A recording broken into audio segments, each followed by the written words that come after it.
నేను అనుకున్నది నిజమే అనిపిస్తుంది. పాయల్ రాజ్పుత్కి హీరోయిన్ సెంట్రిక్ ఫిలిమ్స్ బాగా సెట్ అవుతాయని. నాకు ఎప్పటి నుండో ఉండేది, పేరెంటింగ్ సరిగ్గా చేయక మన ఇంట్లో జరిగే చిన్న చిన్న యాక్షన్స్ ఎంతకు దారి తీస్తాయి అనే కాన్సెప్ట్పై అట్లీస్ట్ షార్ట్ ఫిలిం అయినా తీయాలని. ఎందుకంటే we are going in a wrong way. కానీ నా పని రైటర్ అండ్ డైరెక్టర్ అయిన ప్రణదీప్ ఠాకూర్ చేశాడు. Thanks man. రక్షణ, పాయల్ రాజ్పుత్, మానస్, రాజీవ్ కనకాల ఇంపార్టెంట్ రోల్స్లో నటించిన మూవీ ఇది. ఇలాంటి సినిమాని ఎవరూ ప్రొడ్యూస్ చేయలేదో లేక తన ఫైనాన్షియల్ స్టేటస్ బాగుందో ఏమో కానీ రైటర్ అండ్ డైరెక్టరే ఈ సినిమాకి ప్రొడ్యూసర్ కూడా. స్టోరీ ఏంటంటే Kiran and Priya best friends. Kiran ఐపీఎస్కి సెలెక్ట్ అయితే ప్రియనేమో కాలేజీలో 70 lakhs ప్యాకేజ్ కొట్టింది. ఇంత చక్కగా ఉన్న వాళ్ళ జీవితాల్లోకి ఒక విషాదం వస్తుంది. ప్రియా ఓవర్ హెడ్ ట్యాంక్ పై నుండి దూకుతుంది. అదే టైంలో అక్కడే కిల్లర్ని గమనించిన కిరణ్ పోలీసులకు ఎంత చెప్పినా హాల్యూసినేషన్ అంటారు. సూసైడ్గా ఆ కేసు క్లోజ్ చేస్తారు.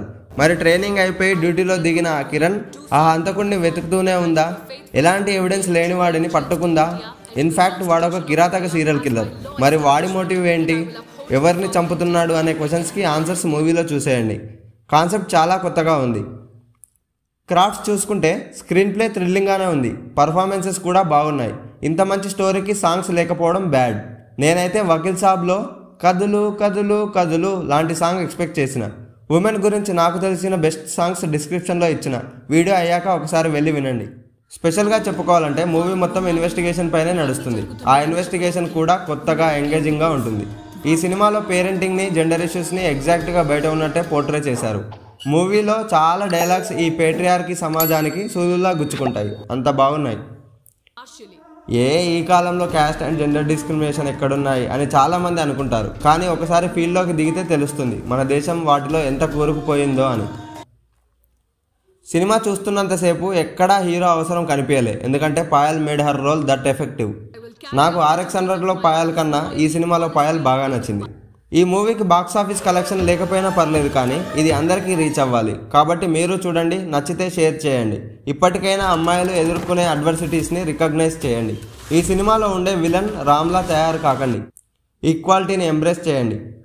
మూవీ చూసేటప్పుడు కొన్ని మిస్టేక్స్ కనిపిస్తాయి. ఫర్ ఎగ్జాంపుల్, రిక్రూట్ అయిన ఐపీఎస్కి అక్కడే పోస్టింగ్ ఇవ్వరు కదా అని. కానీ అవన్నీ వదిలేసి జస్ట్ మూవీని మాత్రమే చూడండి. మీలో ఏమాత్రం ఫెమినిజం ఉన్నా మీకు పక్కా నచ్చుతుంది. ఈ మూవీకి రేటింగ్ పట్టించుకోకండి, జస్ట్ మూవీ చూడండి. I guarantee you that it is a good one. It's facts time. రీసెంట్గా పార్లమెంట్ ఎలక్షన్ రిజల్ట్స్ వచ్చాయిగా. అందులో ఉమెన్ పర్సంటేజ్ ఎంతో తెలుసా? 13.6, అంటే 74 out of 543. ఇందులో చాలా వరకు ఉమెన్ రిజర్వేషన్ వల్లనే పార్టీ టికెట్స్ ఇచ్చారు. అదే పంచాయత్ సీజన్లో చూపించినట్టుగా.